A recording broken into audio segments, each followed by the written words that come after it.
"Hey lady, you better get going. This is gonna turn into a real storm." The voice came quickly, thrown out from the half-open window of a white pickup truck stopped at the traffic light. It was a delivery driver, unshaven, wearing a blue cap and a worried expression. He gestured toward the sky with his chin, pointing at the dark clouds swallowing the buildings.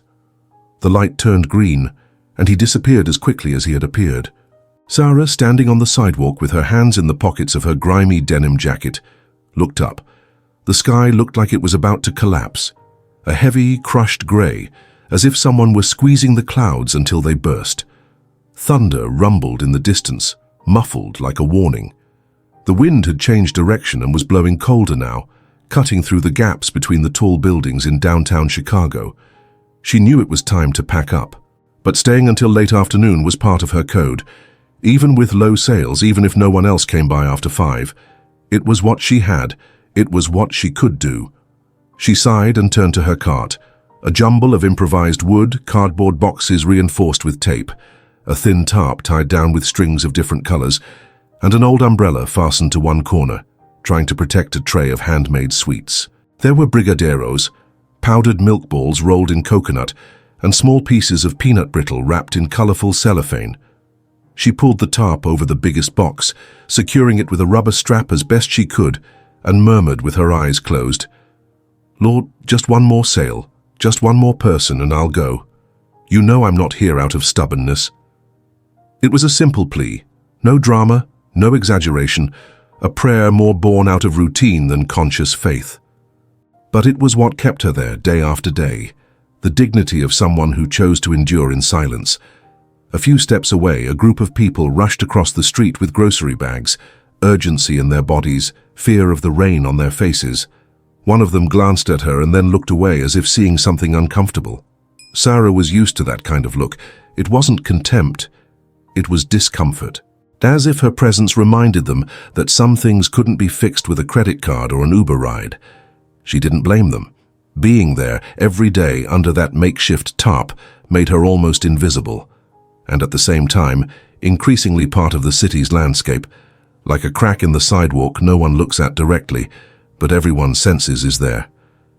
The wind picked up, and a strip of tape holding the tarp down came loose. Sarah climbed onto the curb and tried to stick it back, pressing it with the palm of her hand and leaning her body against it. The cart wobbled. The candy wrappers trembled with the air pushing through the open side. Then she heard a sharp noise, a body hitting the ground. The sound of the impact mixed with the splatter of water and the hiss of tires on wet asphalt. Just a few feet away, a man had slipped at the intersection, his foot landing hard on the slick crosswalk. He fell sideways, his hand slapping the ground, his dark suit opening as it hit the street. A car braked suddenly. He was nearly hit. People stepped aside. They looked but didn't stop. A group of 3 young guys laughed, probably not understanding what had just happened. An older man tried to walk around the scene and ended up dropping his umbrella. Sarah jumped down from the cart without thinking. She ran into the street, ignoring the sharp honk of an impatient driver and the constant noise of a city that never paused. She knelt beside the fallen man. His face was tense, eyes half open, and a small cut bled at the corner of his brow. He was soaked head to toe, his white shirt clinging to his chest. Hey mister, can you hear me?" He tried to move but winced in pain. His hand went to his right leg. "You probably twisted it. Don't move. I'm calling." Sarah pulled her phone from her pocket. The screen was wet and unresponsive. She pressed the buttons hard, wiping it with her jacket sleeve. She managed to dial emergency services and gave the location with a steady voice, despite her racing heart. When she hung up, she saw him shivering. The rain was falling directly on him, and there she was, without an umbrella. She ran back to the cart, untied the umbrella fastened with a piece of electrical wire, and hurried back. She opened it silently and held it carefully over his head. "You keep it. I'll manage," she said, crouched beside him, shielding him with the most useful thing she had at that moment. He turned his face toward her with effort. He didn't speak. He just looked at her. A deep, intense look, the kind that doesn't come from discomfort, but from someone carrying too much weight. And in that moment, there was something about him, even wet and injured, that commanded presence. Sarah didn't flinch. She stayed there on her knees in the wet street, holding the umbrella over him, the cold wind whipping her back and raindrops running down her face. She didn't know his name, didn't know where he was from or what he did. But right then, it didn't matter. The only thing she knew was that no one should be left alone on the ground in a cold city like that. The ambulance siren approached quickly. That high, rhythmic sound sliced through the constant rain like a blade. Sarah remained there, motionless, holding the umbrella firmly above the man's head, even as her arms ached and her shirt clung to her skin from the cold rain. The man still didn't speak. His eyes were open, his breathing more steady now, but his face was tight, as if gathering strength not to appear weak. He had something the city couldn't hide: presence. Even lying on the ground, there was a kind of authority in the way he looked at everything, a mix of control and restraint. Sarah glanced at the cart. The tarp had finally given way. The brigadeiros were soaked, the candy wrappers stained and coming apart, the ribbons untied and floating in a puddle at the bottom of the box. The little she had prepared that morning was now dissolving before her eyes, but she didn't move. She stayed there on her knees, holding the umbrella over a stranger's head, because something in that moment was bigger than material losses. The red and white lights spun into view at the corner. The vehicle stopped carefully, and two paramedics got out quickly. One was a tall man with broad shoulders, wearing a waterproof Chicago EMS jacket. The other, younger, with a pale face and alert eyes, carried a clipboard and walked straight toward the fallen man. "Head injury?" the older one asked, kneeling beside the man. "He slipped. Fell hard," Sarah answered, stepping back slightly to give them space, still holding the umbrella over them. The man tried to sit up, leaning on his elbows. He groaned softly as he moved his leg. The younger paramedic leaned over and held out a hand. "Mr. Sanders, we're going to get you on the stretcher. Can you put weight on your left leg?" Sarah heard it and froze. The name hit her like a snap. It wasn't a common name. She furrowed her brow and looked again at the man. Now the expensive suit, the watch tucked into his sleeve, the posture, it all made sense. But, "Mr. Sanders." She stood still, her expression confused. She felt like she should know that name from somewhere, but she couldn't put the pieces together. It was like an old memory, something her mind knew was there but couldn't quite reach yet. But the rain didn't let up. The wind blew harder, and the umbrella shook in her hand like a flag about to fly away. The paramedics lifted the man carefully and placed him on the stretcher. He let out a slight groan but didn't complain. He stayed firm, silent, jaw clenched, eyes fixed on the ground. Before being placed in the ambulance, he looked at Sarah one more time. A direct look, carrying something beyond gratitude. It was as if he wanted to say something but couldn't, not at that moment. She held his gaze for a second. She wanted to ask something. "Which Mr. Sanders are you?" Or maybe, "Why does that name sound so familiar?" But she didn't say anything. Water dripped from her chin, her arms trembled from the cold, and her mind circled a confusion that hadn't yet taken shape. The ambulance door closed. One of the paramedics looked at her and nodded, almost a thank you, before getting in as well. Then the vehicle pulled away, disappearing down the same street where, just minutes earlier, that man had fallen. Sarah stood there a few moments longer. The umbrella now hung from her hand, heavy and useless. The ribs were bent, the fabric torn. She closed it slowly and walked back to the cart. The ground was covered in soggy wrappers and ruined candy. She crouched slowly, her knees stiff with cold, and began picking up the remains carefully. A piece of blue ribbon still clung to the edge of the box. She pulled it off, wiped it with her sleeve, and tried to tie it again. Every gesture felt slower, heavier, but still she did it, because quitting wasn't who she was. The name still echoed in her mind. Mr. Sanders. She didn't know where it came from, didn't know why it bothered her so much. She just knew that something inside her had shifted. Like a loose thread suddenly pulled, the city around her resumed its rhythm. People rushed past, cars honked, and life returned to its hurried flow. But for Sarah, something lingered in the air. Something she didn't fully understand yet, but that carried the weight of a premonition. She took a deep breath and looked up at the sky again. The clouds were still heavy, but now the rain was falling more lightly, as if losing strength. The wind was still cold, but there was a strange calm in the middle of the chaos. She hadn't sold anything that day. She'd lost almost all her goods. But somehow, she felt she had done something right. With hands red from the cold and her face still wet, Sarah closed the cart's tarp, tied it down with a piece of rope she had in her pocket, and started pushing it home. She crossed the sidewalk slowly, her wet shoes squishing with every step. She had no idea who Greg Sanders was, and she didn't yet know that the simple act of offering an umbrella to a stranger would end up changing everything.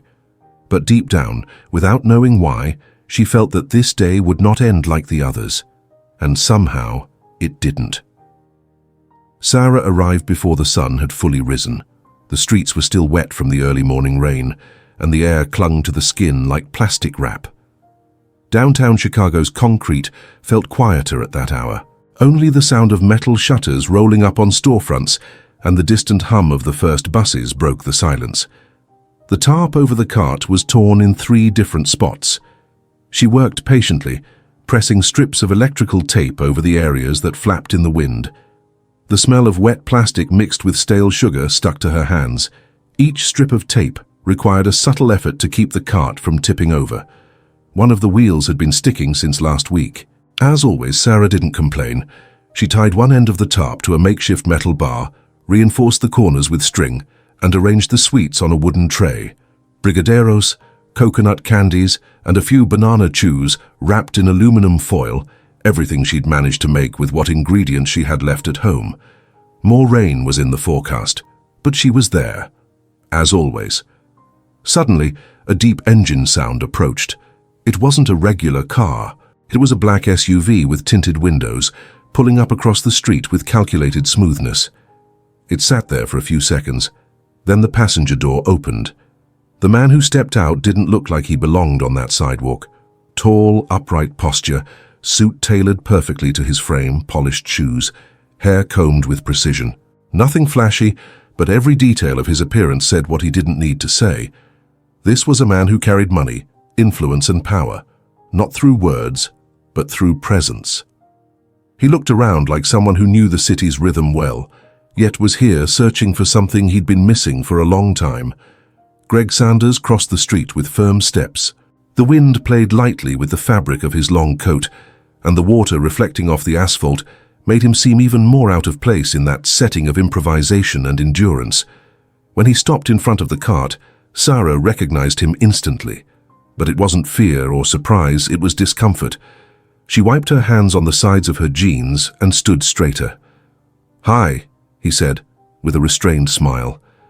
"I passed by here yesterday. You helped me when no one else stopped." She nodded slightly. "I remember," she replied, trying to sound neutral. Greg looked at the sweets with genuine interest. He picked up a brigadeiro, studied the topping, and pointed. "Can I take a few?" "Sure," Sarah said, grabbing a small recycled paper bag. She placed 4 sweets inside, wrapped them carefully, and handed it to him. "How much?" $2. Greg pulled a 20 from his leather wallet and handed it over without hesitation. "Keep the change." Sarah didn't thank him immediately. She studied his face for a moment, as if trying to assess something beyond what was being offered. It was the same man from the rain, the one she had helped, but now, clean, sharp, stepping out of an expensive car, he seemed like someone else. The contrast kept her on alert. "Feeling better?" she asked, as she tucked the money into a rusty cash box. "I am. The fall wasn't as bad as it looked," he replied. A brief silence settled between them. He looked at the cart, at the tarp patched with tape, at the crooked umbrella propped in the corner, then at her hands, and finally said, "Can I help you with this?" She raised an eyebrow. "With what?" "With the cart. I can have someone bring a new tarp, maybe a proper cover to handle the rain. I saw how hard you work. That deserves better support." Sarah took a deep breath. His voice was calm, his expression sincere, but what he offered felt too big, as if this small piece of her life were being invaded, even if kindly. "It's okay," she said. "I manage, just like yesterday." Greg didn't press. He simply nodded respectfully, bought 2 more packs of sweets, and before leaving said, "They're really good. Truly." "Glad you think so," she replied, still not smiling. He walked back to the SUV. Before getting in, he glanced one last time. He saw her holding the tarp with both hands to keep the wind from lifting it. He saw the sweets lined up in imperfect rows but arranged with care. He saw a woman with a steady, direct gaze, unshaken by anything. Not the rain, not the cold, not the expensive suit. Greg got into the car without another word. He closed the door gently and sat in silence for a few seconds. The driver, a grey-haired man named Paul, looked at him through the rearview mirror. "Everything all right, sir?" Greg rubbed his face, deep in thought. "She didn't recognize me, but I recognized her." Paul furrowed his brow. "Recognized her from where?" Greg looked out the window where Sarah had already blended into the crowd. "When I was a kid, I lived in a trailer with my mom. On Sundays, she'd take me to a park. There was an old lady who sold sweets and gave me one for free whenever she saw I was feeling down. One day, she introduced me to her granddaughter.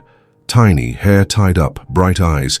She gave me 2 brigadeiros and said sweets made the world feel a little fairer." He paused. "That little girl was her, the same one who gave me the umbrella yesterday, the same one who looked at me today like I was just another customer." Paul didn't reply. He simply stared at the traffic light that had just turned green. Greg leaned back in the seat and closed his eyes for a moment. "I forgot who I was, but she reminded me." Sarah adjusted the scarf on her head, tied it tightly at the ends, and took a deep breath. The wind had picked up again. The morning was starting to stir, but the grey sky warned that the rain wouldn't be far behind. She was still suspicious. The man from the SUV had bought more sweets than anyone else that week, and now he was gone, leaving behind a trail of doubt that was hard to shake.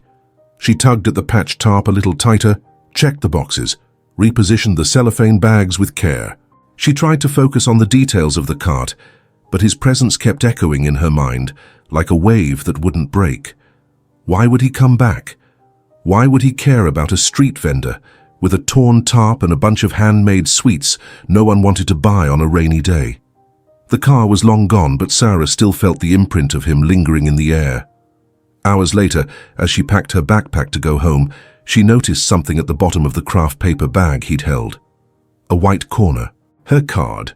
Sarah picked it up slowly and turned it over. Gregory A. Sanders, Chairman and CEO, GS Holdings Group. The gold-embossed logo, the thick cardstock, the name printed in metallic ink.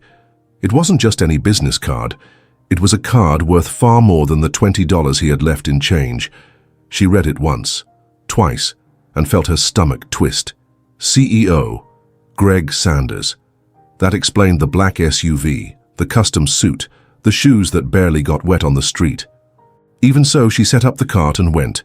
She needed to know if he would come back. Greg arrived later than the day before. The SUV pulled up across the sidewalk, and this time he stepped out unhurried. He wore a dark, simple coat, though the cut betrayed its cost. This time he came without an umbrella. He was soaked but didn't seem to care. As he approached, Sarah was already watching him with a steady gaze. "You left this," she said, holding out the card between her fingers, her eyes locked on his. Greg stopped in front of the cart, took the card back, and replied with the same calm tone. "It was meant to be there."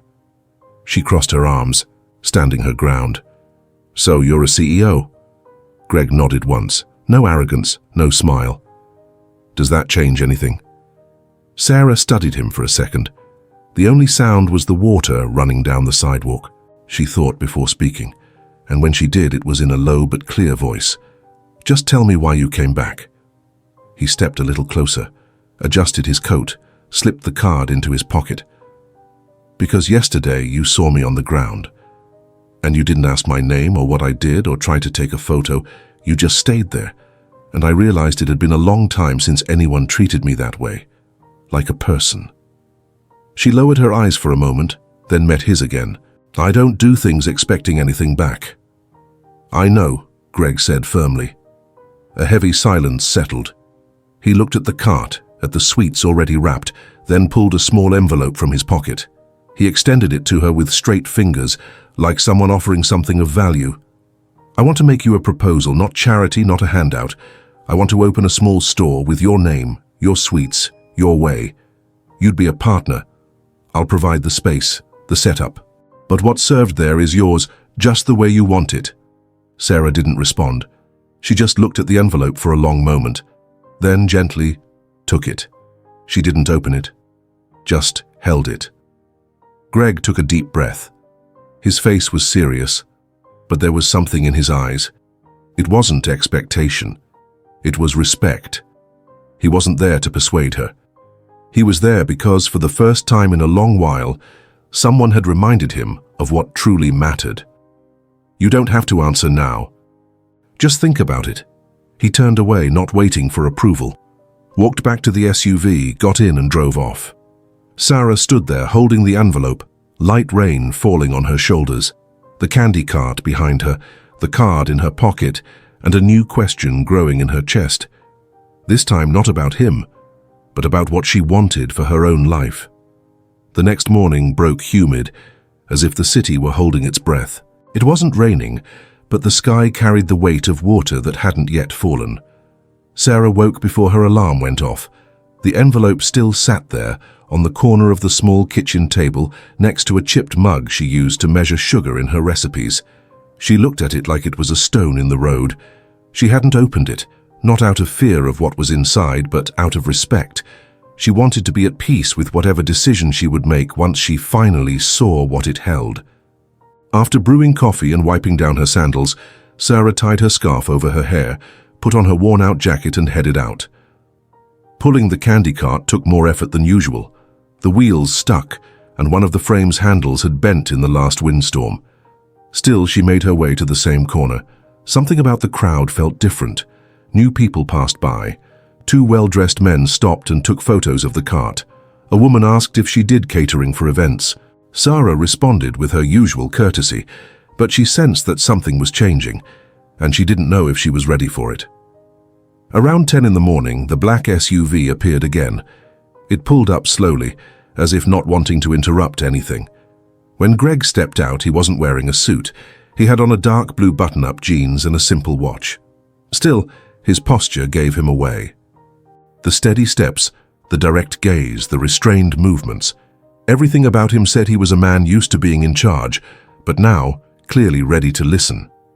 Sarah was waiting with the envelope in hand. "I read it." He nodded. "And?" She paused for a moment before answering. "It's clean, clear, fair. But, Greg waited. He said nothing. Just stood there, patient, like someone who understands the pace of others. "I accept," she said at last, "but there's one condition. And I think that starts here." Sarah held out her hand. He shook it firmly, a solid, direct handshake, the kind shared between people who work, who don't have anything to prove. "One more thing," Greg said before turning. Sarah raised her eyebrows. "I want you to choose the location, the store, the neighborhood, the spot. You know better than I do what makes this work." She hesitated. She wasn't used to being listened to like that, let alone asked to make a big decision. But this was her chance to turn what she had built with her hands into something more, without losing its essence. "I'll think about it," she said, "and I'll tell you by Friday." Greg nodded again, gave her a short wave, and returned to the SUV. This time, when he left, there was no doubt. There was only a desire to begin. Sarah arrived earlier that day, Friday. When he offered her the partnership, Sarah understood he meant it, and more than that, it was personal. She had spent the last few days scoping corners, watching foot traffic. She'd taken notes in her old brown paper notebook, tracked peak hours, tested new recipes, and quietly talked to other women in the neighborhood, discreetly, about possibly hiring help for a storefront. She had come to the conclusion that yes, she wanted to do it, but she would do it her way, with both feet on the ground, without forgetting where she came from. Around 9:40 a.m., the black SUV pulled up just a couple of meters from the cart. The door opened gently, and Greg stepped out without rush. He looked different. No suit. A simple dark blue shirt, neatly pressed, straight-leg jeans, and a pair of casual shoes. Even so, you couldn't mistake who he was. Upright posture, steady gaze, composed gestures. He filled the space naturally. He was the kind of man who drew attention even in silence. Sarah was waiting, notebook in hand. No smiles, but no doubt either. "I picked the place," she said before he could speak. Greg nodded. He didn't ask where or why. He just replied, "Let's go see it." She called over a young man from the next stall, a familiar face who also sold homemade cakes, and asked him to watch her cart for a couple of hours. Then she got into the SUV beside Greg. The silence inside the car was comfortable. He didn't ask questions, and she felt no need to fill the space with small talk. Their destination was about 10 minutes away, in a mixed neighborhood of old houses, small businesses, and streets still lined with wooden utility poles. 18th Street, corner with South Blue Island. A bus stop out front, a preschool 2 blocks away, a pharmacy next door, and right in the middle of the block, a faded storefront with windows covered in newspaper and a crooked sign. Sarah pointed to the front door, where the weathered lettering still read, "Cedars Notions." "It's been empty for months, rent's affordable, the inside is solid," she said. Greg stepped out of the car, taking in the surroundings. The neighborhood was modest but alive. People coming and going constantly. Mothers with kids in hand, delivery cyclists, uniformed students. Real people like her. The kind of customer she knew well, whose tastes she understood. Who knew the value of a well-made sweet at just the right time of day. "What made you choose this place, Mad?" he asked, still looking around. "It smells like people here. Routine. Fresh bread in the afternoon and kids' lunchboxes with cheap cookies. This is where sweets make sense." Greg looked at the storefront and for a moment seemed to see beyond the newspaper-covered glass. He took a deep breath, like someone allowing himself to imagine what could grow there. "The store is yours, Sarah. The name, the sweets, the style. I'm just providing the structure," he said, his voice low and steady, "and giving you the space to build it your way. No interference." She pulled out her notebook and opened to the inside cover, where she'd taped a printed copy of the contract he had left in the envelope. It was folded, marked in pen, with some handwritten notes. "I read it all. Talk to someone I know who understands these things. He said it's fair, honest." Greg nodded, said nothing. He waited. "I accept. But with 2 conditions," she continued, closing the notebook. He raised his eyebrows slightly, curious. "First, the store is called Inez Sweets, in honor of my grandmother. She taught me everything. And second, I choose who works with me. I want to hire women from the community, people who need it, people who know what it's like to wake up early with barely any flour and still make it stretch." Greg smiled, not the easy smile of politeness, a small, knowing one. "Deal." Sarah extended her hand. He shook it with the firmness and respect she expected, a gesture between equals despite their differences. This wasn't charity, it was a partnership. They spent a few more minutes assessing the building's structure. The facade needed paint. The windows were cracked, but the base was sound. The interior shelves could be reused. Greg made a quick call to a renovation contact and scheduled an evaluation for the following week. On the drive back, Sarah said little. But as Greg dropped her off near her cart, she said, "One more thing." He waited. "I want one phrase on the wall, right by the entrance, just one." Greg nodded. "What is it?" "Sometimes what seems small saves someone." He didn't ask where it came from, didn't try to dig into the story behind it. He simply nodded slowly, like someone who understands that certain words carry more weight than any dictionary can explain. The following Monday, the work began. Renovations, permits, debris removal, wall painting, glass replacement, shelf installation, counter setup. Greg didn't show up every day, but his presence was felt. Everything was done discreetly, professionally, but also with care. Sarah stayed close. She picked each paint color, chose the register, approved the candy labels, and assembled the uniform kits. And she insisted that the sweets stay exactly as they were. Hand-rolled, made just right, wrapped in simple paper, tied with ribbon. No gourmet tweaks, no embellishment. The soul of the business was memory, and she knew it. By the end of the second week of renovations, the front window was done. Only the sign remained, scheduled to be installed on Saturday. The name in cursive gold letters, Inez's Sweets. She stood back and looked at it, eyes slightly misty but steady, and for the first time in many years, she felt she had done more than just endure. She had started to build. The scent of fresh paint still clung to the walls when the carpenter finished screwing in the last of the reclaimed wood shelves. Sarah stepped inside slowly, like someone entering a sacred place for the first time. Her hands were still dusted with flour, the scarf on her head slightly crooked from running around all morning, but her eyes were alert, scanning every corner of the store. It was a cold morning, but sunlight filtered through the newly installed windows and painted the floor with a soft yellow glow. From the outside, the place looked small, but inside it had depth. There was room for the counter, a refrigerated cabinet, work tables, and most importantly, the oven. The one Greg had insisted on buying brand new, but that Sarah had demanded look old. She wanted something that reminded her of her grandmother's stove. He understood without argument. On the wall just to the left of the entrance, the golden letters had been carefully affixed. Sometimes what seems small saves someone. Sarah leaned against the opposite wall, watching. The phrase was simple, but in the right context, it screamed. This wasn't just a candy shop. It was the materialization of everything she had carried in her chest for years. The daily struggle, the no's she'd heard, the rainy days with the ripped tarp, the times she'd sold on credit, hoping a customer would come back. Now, all of that had a roof, clean floors, glass windows. Greg arrived a few minutes later. He wore a dark wool sweater and held a cup of coffee.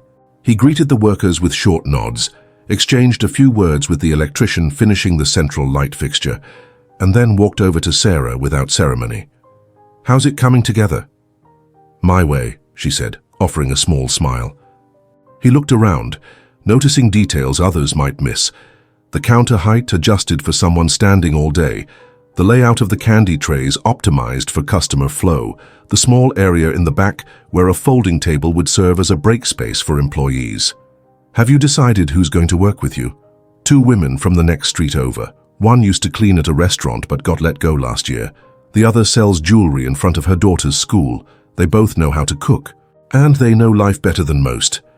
Greg simply nodded. There was something about him that made it clear he trusted her, and coming from someone like him, that carried weight.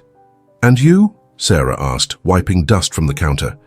"Have you figured out why you're doing this?" Greg looked at the quote on the wall, took a deep breath. "Because I needed to remember who I was before I forgot." Sarah didn't reply. The silence between them was full. It didn't need words. It was as if, in that freshly painted space, there was a language all its own, the kind that only exists between two people who recognized something in each other beyond the rules of the world. Production trials began that afternoon. Sarah brought in her large aluminum pot, the same ingredients she always used: sweetened condensed milk, cocoa powder, salted butter, freshly grated coconut, and gave instructions to the two women she planned to hire. No timers, no digital scales. Everything by feel, by smell, by the way the spoon moved through the mixture. Greg watched from a distance, without interfering. His phone rang constantly, but he rarely answered. When he did, he stepped outside so as not to disturb the kitchen's atmosphere. That day, more than sweets, what was being made in that space was identity.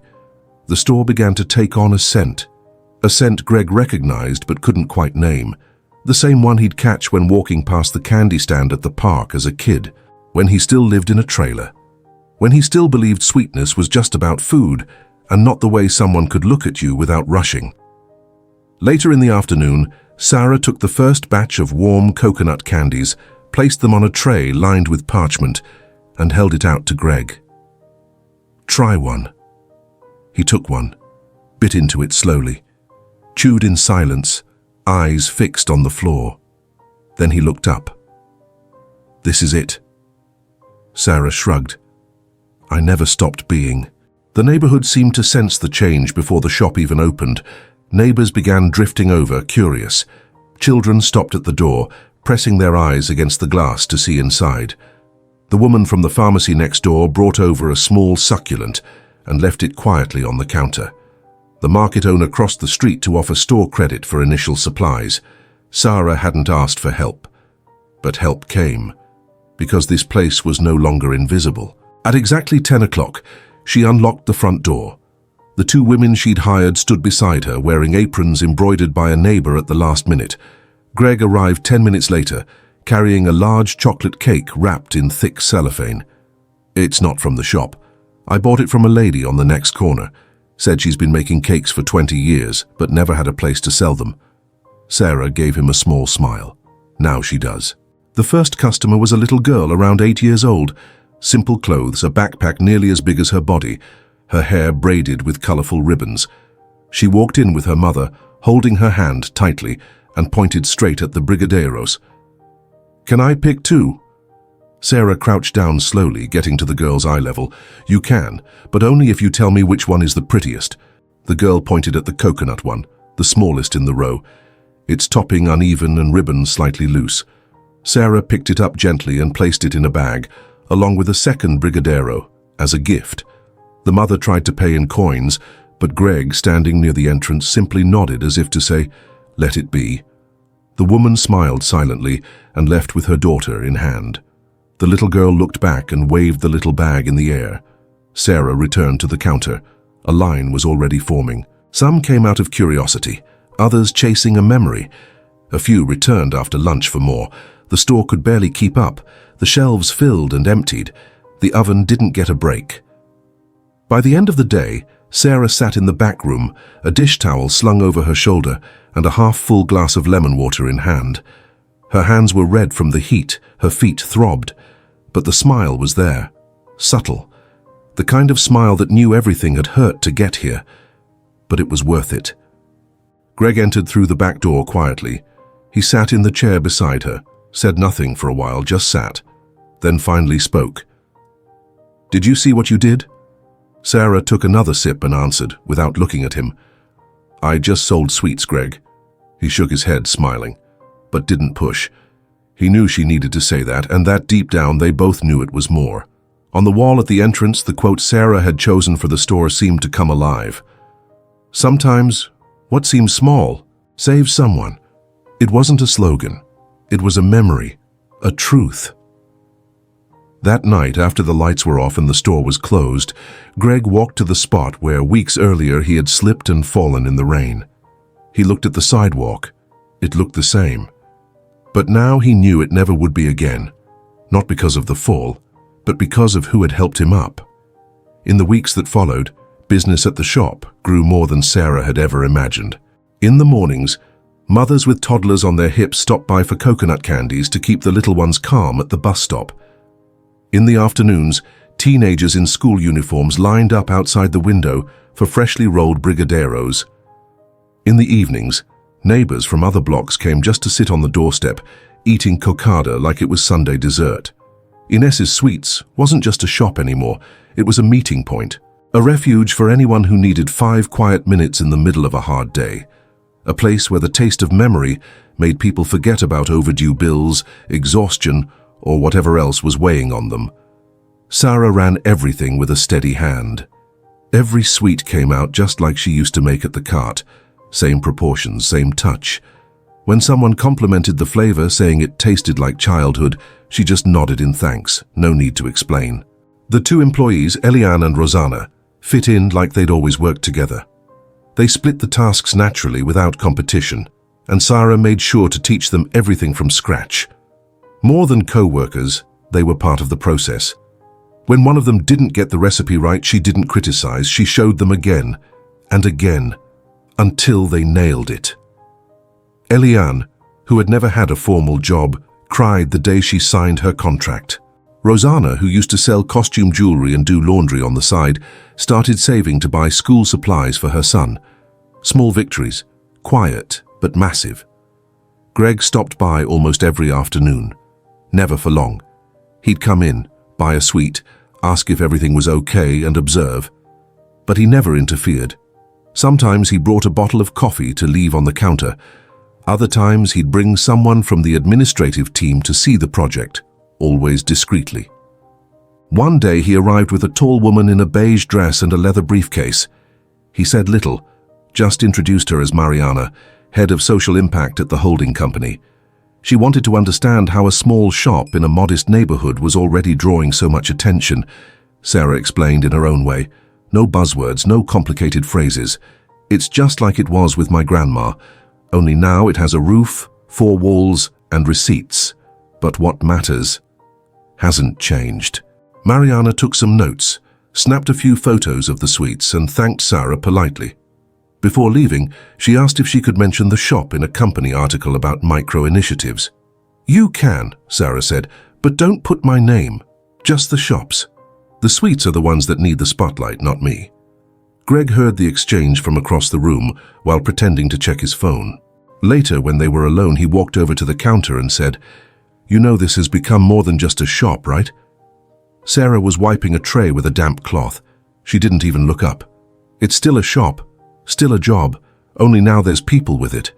And that changes everything." Greg thought about responding but didn't, because she was right. That same week, something unexpected happened. A simple video recorded by a customer on a phone went viral. It showed Sarah teaching a child how to roll brigadeiros, saying, "The secret is not being in a hurry." The video spread through WhatsApp groups, social media, and even made it to a local food page. The next day, the line stretched around the block. People from other neighborhoods came to see the little shop that made sweets that taste real. A journalist showed up asking for an interview. Sarah declined, said she'd only talk if she could keep working while doing it. The reporter agreed, sat on a wooden stool, asked questions between batches, and left with 2 bags of candy in hand. That night, sitting on the back steps with Eliane and Rosanna, Sarah sipped coffee from a chipped ceramic mug. The 3 of them were exhausted, but laughing. Laughing because all of it felt absurd, and at the same time deserved. Greg passed by them quietly, on his way out. But before getting into the car, he turned around. "Tomorrow, I'll bring more boxes, and a new fridge." "If it fits in here, that's fine," Sarah replied, still seated on the step. He laughed. It wasn't often he laughed, but there, on that sidewalk, at the end of the day, he seemed lighter, as if the shop had opened something inside him too. And maybe it had. The shop's routine was becoming part of the neighborhood. By 7 in the morning, before the doors even opened, someone was always already sitting on the front step. Sometimes it was Mrs. Zolide, a widow of a railroad worker, who just wanted a hot coffee and a slice of cake. Sometimes it was Nito, a kid from the public school down the street who stopped by with his lunch money to buy a coconut candy. And that's what Sarah wanted, for the place to be more than a business, for it to be a stop, a pause, a breath. The shop welcomed one more employee. Vanessa, a young woman in her 20s who had been unemployed since her pregnancy and needed a fresh start. She came in shy, not knowing how to roll anything. Within a week, she was running the candy wrapper station like she'd been doing it her whole life. Sarah stayed in charge, feet planted firmly. She didn't accept overblown praise, and she didn't let her employees be treated like inspirational stories. She made a point of reminding everyone daily, this was work, honest, simple, dignified, no frills needed. Greg kept stopping by regularly, sometimes with a heavy expression, like he'd come straight from the chaos. But as soon as he stepped inside, smelled the sweetened, condensed milk, and heard the pans clinking, something shifted in the way he moved. He'd sit on a bench near the wall, take off his jacket, loosen his collar, and just watch. He didn't talk much, but he noticed everything. With each customer who walked out holding a bag of sweets, Greg seemed to collect something, a gesture, a look, a quiet moment. One afternoon, he came with a printed invitation. It was for an internal company fair showcasing impact projects. He handed it to Sarah gently, like he was offering something valuable but unsure if it would be accepted. "You don't have to go, I'm just showing you. They're going to present the shop project. Mariana will talk about the data, the numbers, but if you want, you can come. No pressure." Sarah looked at the invite, read the company name, then spotted her own name printed in small letters. Sarah Seidel, co-founder Inez's Sweets. She made a slight face and handed the paper back. "My name can go. Me, I'm staying here. Greg smiled. He'd expected that. Fair enough. She kept rolling candy, hands steady, eyes focused. But if someone asks how it started, tell it right. Talk about the rain, the cart, the crooked umbrella. Say I didn't do it out of pity or to be a hero. I did it because it was right. Greg nodded, more serious now. I never saw it as pity, Sarah. I saw it as courage. She gave a half smile and went back to her work. A few days later, one of Greg's staff dropped off a copy of the presentation materials for the event. Sarah flipped through it slowly. Photos of the shop, growth charts, customer quotes. But what moved her most was a short paragraph Greg had written at the beginning. Some falls exist to remind us to look up. And sometimes the person who helps you up doesn't have a badge and doesn't need one. Just has an umbrella and a choice. Stay or walk away. She stayed, and I came back. Sarah didn't say anything to anyone. She tucked the printout into the back of a drawer between dish towels and empty containers. That night, she stayed behind after the others had gone home. The shop was quiet. The ticking of the wall clock marked the seconds calmly. She walked to the front window, looked out onto the dark street and realized it had been a long time since she'd felt afraid of tomorrow. Outside, the streetlights flickered with the strain of the city's aging grid. Inside, the shop window stayed lit, warm, lined with trays ready for the next day. None of them perfect, but all made by hand. At that same moment, Greg was at home, sitting alone at his dining table, a glass of wine untouched. In his hand, a crumpled napkin with one of the shop's phrases printed in small letters. Sometimes what seems small saves someone. The phrase was now part of the company's internal materials. But to him, it was more than that. It was a memory, a confession. The explanation he never gave anyone but felt every day since that woman knelt on the sidewalk and held an umbrella over him without asking a single thing. On her side, she kept making sweets. On his, he was relearning how to feel. And without saying a word, they both knew that little shop was saving far more than it seemed. In early November, the shop could no longer keep up with demand. Orders surpassed the limits of the baking trays. The shelves were empty before the afternoon hit, and the lines that once formed only on weekends were now there every Wednesday morning. Sarah's sweets had gone beyond the neighborhood walls. But it wasn't just the taste that drew people in. It was her way. The way she handed over a sweet while looking someone in the eye. The way she remembered returning customers' names.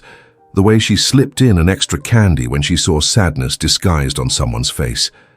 Greg noticed it all, even if he never said a word. He still came regularly, sometimes with folded reports in his pocket, sometimes with business books he left on the counter like they didn't belong to him. He didn't talk about targets. He just asked if everything was okay, and listened. One day, Sarah was already waiting for him with a handwritten list. The small, firm lettering filled almost the entire page. "There's a list of women here," she said, without preamble. "People who need income. People who make better sweets than I do. People who just never had a place." Greg took the paper and read it slowly, name by name. When he finished, he looked at her. "You want to open another shop?" "No. I want us to take the model to them. For them to have their own space, small, theirs, with their name on it." He didn't answer right away. He leaned against the counter, folded the paper carefully and said, "This changes the entire project." "No, it just expands it," she replied. The idea was simple. Replicate the structure of Inez's Sweets in other neighborhoods, with micro shops run by other women. They'd use the original recipes, the same handmade standard, the same spirit, but each one with her own identity. Sarah committed to training them, checking in, making sure the heart of it stayed intact. Greg stayed quiet for a while, then pulled out his phone and started typing. He didn't say what he was doing, but Sarah knew. He was setting things in motion, not because she asked, but because he understood. The first woman on the list was Marilyn from the San Pedro neighborhood. She cared for her elderly mother, raised 2 grandchildren on her own, and made coconut candy to sell at the bus terminal. She'd never had her own fridge. Her shop would be set up in a renovated shipping container, with ventilation, a sink, an industrial stove, and space for simple customer service. The sign? Marie's Sweets, just like she always called her makeshift setup. The second was Sonia, from the Linhavela community. She'd been baking cornmeal cakes with fennel since she was 14. When she heard the offer, she didn't believe it. She asked to see it in person.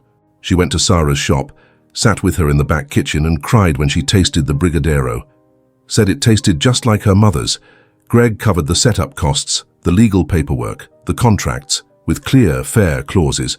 But everything else, site selection, training, follow-ups, was Sarah's domain. She visited each location, tested recipes side by side, sat on the kitchen floor and showed how to roll without rushing, how to recognize the right consistency without a timer. There were no PowerPoint presentations. There was a handwritten recipe notebook. A woman's finger pointing at the exact moment to turn off the stove. Greg watched it unfold like someone going through re-education. Every time he saw a new shop open, with a simple setup and the smell of warm sweets, he understood more about what his role actually meant. And the more the brand grew, the more grounded Sarah became. She didn't drift from who she was. She didn't get seduced. The more her name earned respect, the more determined she was to give everything back to the community. One Friday night, after the opening event of yet another micro shop, Sarah and Greg sat on the curb with cups of cashew juice in hand. Both were tired, but at peace. Soft music played from a portable speaker across the street. "Do you realize what's happening, Greg?" He looked at her, waited. "This is turning into a tree. It has roots, branches, shade, fruit." Greg rolled the cup between his hands, stayed quiet, then said, "I just hope no one comes with a chainsaw." "If they do, we plant again," she replied. He laughed, a real laugh, one of the few she'd seen. The project had left the page, but more than that, it had left his control. And that was the best part. Because now it wasn't just the vision of a CEO leading the way. It was the silent force of women who knew how to work with their hands, with time, with very little. And that kind of strength couldn't be taught. It could only be learned by watching. Greg learned, and he would never be the same again. When the segment aired, Sarah wasn't watching. She was in the back kitchen, mixing condensed milk with grated lime zest, testing a new recipe. Eliane came rushing in with her phone in hand and wide eyes. "You're on TV, girl!" Sarah didn't react. She kept stirring the pot, the sweet smell already filling the hallway. But Eliane insisted. "They're saying you were discovered by a millionaire who changed your life, that you're a symbol of overcoming adversity." Sarah turned off the heat. He did change it, just not the way they're telling it. Across town, in the press room of a large corporate building, the marketing team of the holding company watched the same segment, eyes gleaming. Graphs showed a spike in engagement, social media comments were multiplying, and the company's name was now tied to something human, transformative, sweet. Greg watched in silence. The reporter spoke with enthusiasm, and today, thanks to the visionary eye of a CEO committed to social impact, Sarah Seidel is a symbol of resilience and community innovation, a story that began with a simple act of generosity and became a model of social entrepreneurship for the entire country. Greg closed his eyes for a moment. None of it was technically wrong, but none of it felt right. That same night, he drove to the shop, parked the SUV in his usual spot, turned off the engine but didn't get out. He sat there in the car, watching the lights inside, and the reflection of Sarah wiping the counter with a damp cloth. The Inase's sweet sign flickered slightly in the breeze, as if it knew something was about to shift. He walked in. She didn't look up. Two more reporters came by today. One wanted to know if I had an affair with you. The other asked if I used to be homeless before becoming an entrepreneur. Greg ran a hand through his hair, tired. They're trying to tell a story they don't understand. They're trying to fit you into a mold that suits their sponsors. Sarah turned to him, her eyes steady. "You tried the same thing in the beginning." Greg didn't answer. He sat on one of the stools, shoulders slumped, face tense. "The board wants to use your image in the expansion project, your photo in ad materials, your story in investment folders, even a campaign for TV. And if I say no, they'll say you're ungrateful, that you're wasting an opportunity, that you're being arrogant." And you? Greg looked at her, not as a CEO, but as the man who had fallen on the sidewalk in the rain and heard, "You can keep it, I'll manage. I'll say you're right." Sarah nodded slowly. "Then listen to me. Don't turn this into a showcase. Don't turn something real into an ad. These women opening shops, they don't want magazine spreads. They want to pay their bills. They want to work without being humiliated. They want their skills respected." Greg fell silent. The kind of silence that comes when you're standing at a crossroads that's going to cost you. But that still has to be taken. 2 days later, he called an emergency meeting with the company's directors. He entered the room with a firm step. No PowerPoint, just a printed sheet with 3 sentences.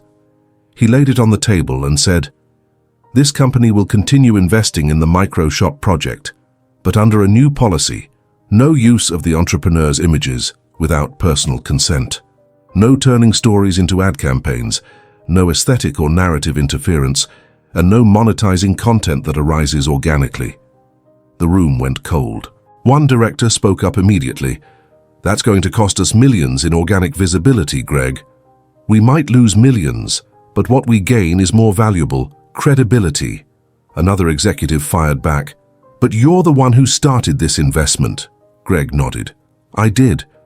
But I've learned along the way that I can't claim what doesn't belong to me." No one replied right away. The meeting ended in tension, but Greg walked out lighter. On the way back, he stopped by one of the micro shops. A simple little house on a lot next to a church. The woman running it was short, round, with her hair in a bun. She wore a pink apron with "Nade" embroidered on the chest. When she saw Greg, she smiled. "You're the guy from Sarah, right?" He smiled back. "Not sure I am." She laughed, offering him a sweet. "Around here, nobody cares about that stuff, mister. We just want to know if the Brigadeiro's on point." Greg took a bite. It was perfect. That night, he returned to Sarah's shop. She was closing up, pulling the chairs inside. When she saw him, she didn't smile, but she didn't frown either. "Well, I cancelled the campaign, held the contracts, gave them a clear message. This story is yours, and no one has the right to tell it for you." Sarah placed her hand on the counter, took a deep breath, then said softly, "Thank you." Greg pulled something from his pocket, a scrap of cardboard with the shop's motto written in pen. "Sometimes, what seems small saves someone." "I carry this with me now to every meeting," Sarah smiled. "A real one this time. Then take what's not written too, that the one doing the saving doesn't always look strong." Greg nodded, and for the first time he understood. He hadn't saved anyone. He was the one who had been saved, and he never even noticed when Christmas was approaching. Storefronts around the city were covered in over-the-top lights, shopping malls overflowed with crowds, and ad campaigns filled the streets with promises of happiness wrapped in red ribbon. But there, on the corner where everything began, Inez's Sweets kept its same simple front. The sign faded by recent rain, the wooden letters worn down by time, and the smell of sweetened condensed milk always in the air. Sarah didn't want to decorate the shop. She hung only a single star made of aluminum foil, handcrafted by one of the employees. When Eliane asked why she didn't do more, she replied, "Because what shines here is what we make, not what we hang up." That week, Greg showed up carrying a large box. He was dressed as usual, dark jeans, cotton shirt, plain shoes. The SUV sat out front, unlocked. He walked in without knocking, set the box down and said, "Found this in an old room at the central storage. Didn't even know I'd kept it." Sarah came closer, curious. She opened the lid and found the old umbrella, bent, dirty, the fabric torn at one end, the same one she had given him that rainy afternoon. "I thought this ended up in the trash." I almost threw it out, but something stopped me. She picked it up. For a second, she didn't say a word, just ran her finger along the bent frame. Then she hung it on a hook by the window. Leave it there, to remind us that just because something looks broken doesn't mean it stops being useful. Greg didn't reply. He just looked at the umbrella for a few more seconds. It was a piece of the past, but also a quiet landmark of who he had become. The next afternoon, Sarah gathered the staff in the back of the shop. She opened a notebook with a red cover and announced, Next year, each of you will train another woman. We're opening 5 more locations, but everything's going to stay the same. Small, focused, and full of heart. Rosanna, now more confident than ever, smiled. This is going to turn into a country of candy makers. Sarah laughed. And if it does, better that than a country full of cynics. Outside, customers gathered. Kids in uniforms waiting for sweets before school. Mothers swapping recipes in line. Young people asking about jobs. The neighborhood had absorbed the shop into its structure, not as a symbol, but as part of everyday life. Later, sitting on the curb with cups of juice and a bag of sweets beside them, Sarah and Greg watched the street go by. An elderly man passed slowly with a cane. 2 girls pushed a baby stroller. A delivery rider honked, trying to weave through pedestrians. Greg broke the silence. If someone asked me today what my biggest decision was as a CEO, I'd say it was not interfering here. Sarah looked at him serious. You did interfere when you decided to show up. He looked like he was about to reply, but stopped, smiled, and nodded. Yeah, maybe that was my only unplanned good decision. The sky began to darken. The shop's lights flicked on automatically. Inside, Eliane adjusted the display case with care. On the other side of the glass, the foil star shone alone, small, imperfect, but enough. And that's how it stayed. No advertising, no big slogans, no gold plaque on the door, just the sound of pots clinking, the smell of caramel in the air, and a story that never needed to be sold. Because in that place, what they made was sweet, but what they lived was real. If this story touched you, share your thoughts in the comments. We'd love to hear what it meant to you. Remember to hit the like and subscribe buttons. This is really important for the channel. Really important. And if you're ready for another story of love and hope, click the first card or the second one to watch the full playlist. See you there.